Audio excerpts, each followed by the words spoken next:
Սպառնալ սեփական ժողովրդին խիստ անընդունելի է։ Հայ ժողովրդի անվտանգության երաշխավորը չի կարող իր ժողովրդին պատերազմով վախեցնել։ Սա մեծագույն աբսուրդ ու խայտառակություն է։ Այս մարդն ամիսներ շարունակ պնդում էր եւ մեզ էլ վստահեցնում էր, որ խաղաղություն է հաստատվելու։ Այժմ հարց է ծագում. այդ ինչ խաղաղության մասին է իր խոսում, որ այդքան արագ հոդս ցնդեց։ Եթե այդ խաղաղությունը կախված է միայն մի կողմից կամ մեկ անձից, ապա դա նշանակում է, որ խոսքը ոչ թե խաղաղության, այլ գործարքի մասին է, եւ այս մարդն առաջարկում է գործարքը շարունակել։ Մենք բազմիցս ենք ասել, որ սա խաղաղություն չէ, քանի որ ադրբեջանական կողմից չենք նկատում որևիցե անկեղծ քայլ եւ ձգտում։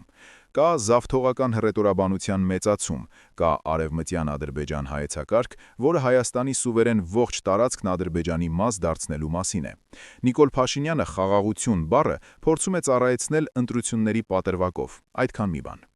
Յուրաքանչյուր իշխանություն էլ մեծ ռեսուրսներ ունի, եւ իշխանությունների դեմ պայքարելը հեշտ չէ։ Բանակ, ոստիկանություն, ուժայիններ, դրանք բոլորը ենթարկվում են իշխանություններին։ Հայաստանում միշտ էլ հաղթել է իշխանությունը իր ունեցած ռեսուրսների շնորհիվ։ 100 հազարավոր մարդիկ են իրականում նրանք, ունեն ընտանիքներ, որոնց վրա ճնշումներ են գործադրում։ Կան տեղեկություններ, որ անգամ ճնշումներ են գործադրում այն մասնավոր ընկերությունների վրա, որոնք պետությունից գումարներ են ստանում որպես պետական պատվեր։